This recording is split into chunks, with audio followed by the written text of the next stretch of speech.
Nestled within the rugged splendor of Utah's Capitol Reef National Park is a remote region, accessible only to those with a high-clearance vehicle and a willingness to explore deep into the backcountry. Few people venture out this way, but for those who do, that is part of the appeal. The area, known as Cathedral Valley, is host to sandstone monoliths, colorful Bentonite Hills, vast desert scenery, and enough surprises along the way to keep things interesting. And while it may be inside a national park, there are no crowds here. Simply a vast desert landscape where silence becomes your companion. Today, our aim is to complete a 60-mile loop through what may be one of the most beautiful scenic drives in all of Utah.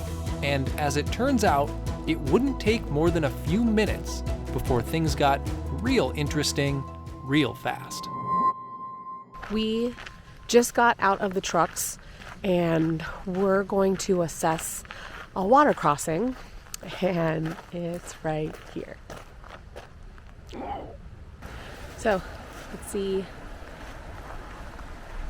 how this is gonna go. 1, 2, 3, 4, 5, 6, 7, 8. 8 guys trying to figure out how gonna cross. Ooh, this is deeper than I thought it was gonna be. I went up to that guy's knees. This is the Fremont River, and fording it is mandatory if you wish to access Cathedral Valley from the west. And it turned out that a number of other people had congregated at the banks, all waiting for someone else to go first.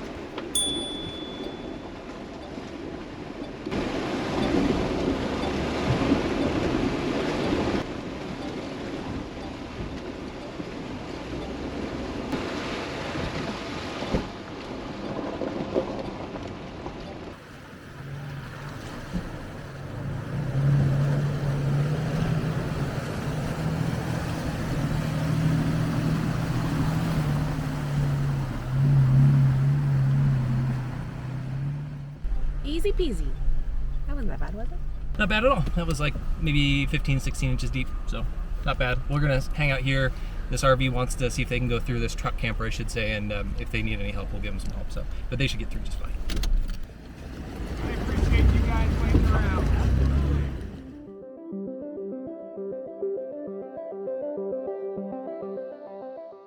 After fording the river, we were free to venture into Cathedral Valley, and we were greeted by a bizarre Martian landscape known as the Bentonite Hills. These otherworldly looking hills were formed around 150 million years ago during the Jurassic period, when mud, silt, sand, and volcanic ash were deposited in the swamps and lakes that were present here at the time. Today, the remnants of these deposits give these softly contoured banded hills their striking colors, with browns, reds, purples, grays, and greens found throughout.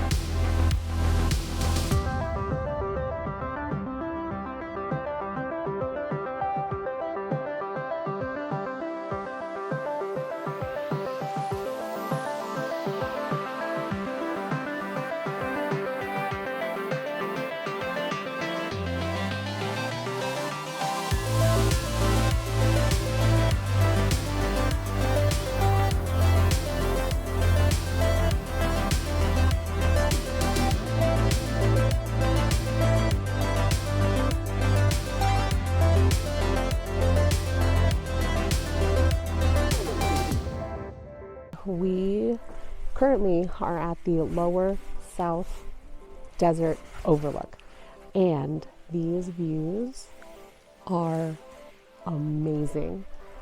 It's really cool to see just how many different layers there are. The desert blows my mind every single time. Absolutely love it here.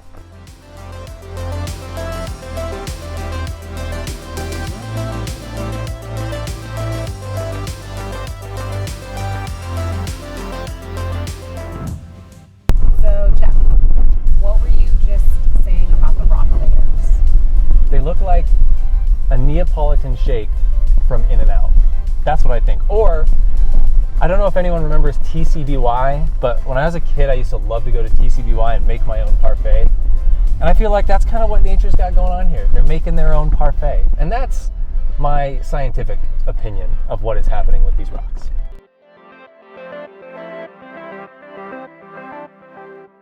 Now, with a sudden and totally unexplainable craving for ice cream, we pulled off the road to check out another viewpoint. All right, so our second stop along the Cathedral Valley Loop is the upper South Desert Overlook. And so we're gonna see what this looks like and compare it to the South Desert Overlook. Upper, south, upper, right, left. I don't know. I can't keep it all straight. All I know is it's all beautiful. Check out these 360-degree views.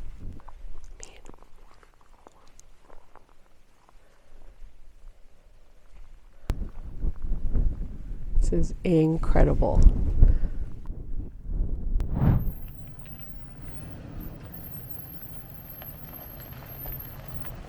We made it to Cathedral Valley Overlook. This view of the valley is amazing.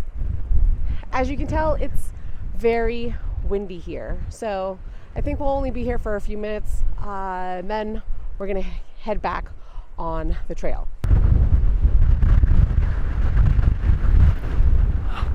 Man, well, these trio of overlooks certainly did not disappoint. Easy to get to, super short hikes, and the views are beautiful, but we're gonna get out of here because it is incredibly windy. Continuing east from the overlooks, the trail began to descend as it wound its way down into the valley below along a narrow shelf road. And as it did so, we began to understand how this area got its name, which, in case you're wondering, came from early explorers who thought the eroded sandstone shapes resembled ornate Gothic cathedrals, fluted walls, alcoves, pinnacles, and all.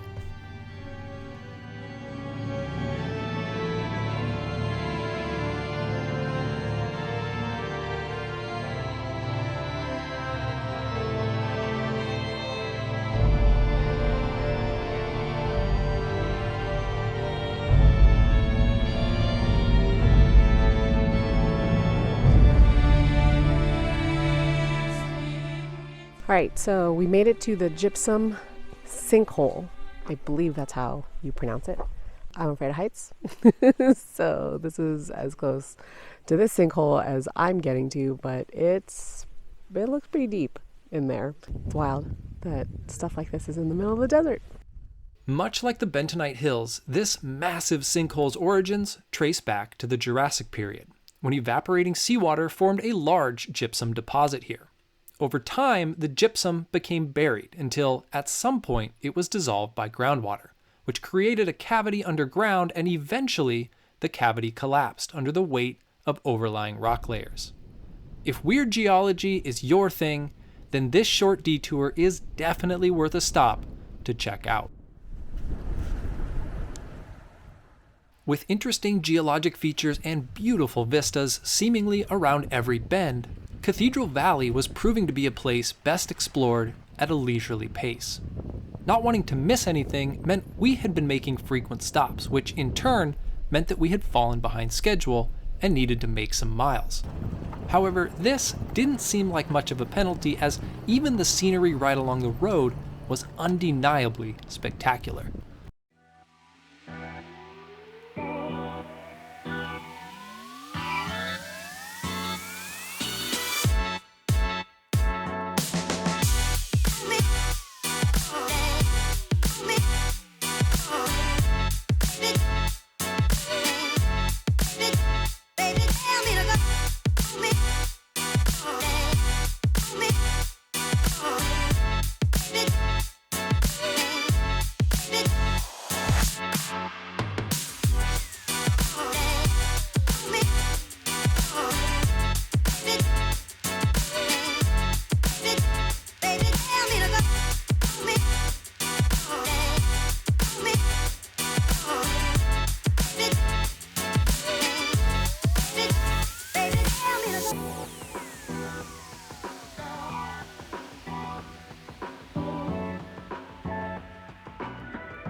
After a stop to see two of the most famous monoliths in Cathedral Valley, known as the Temple of the Moon and Temple of the Sun, we stumbled upon yet another exceptionally weird geologic feature.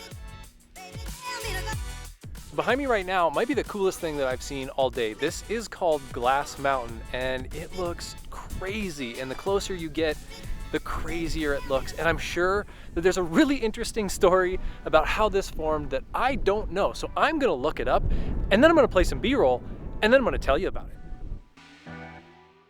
It turns out that Glass Mountain is made up of gypsum crystals, and was formed around the same time and in the same way as the gypsum that resulted in the sinkhole we had seen earlier in the day.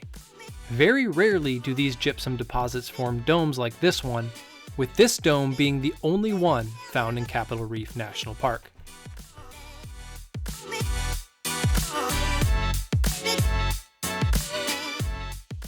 Exiting Cathedral Valley marked the end of our time spent in and around Capitol Reef.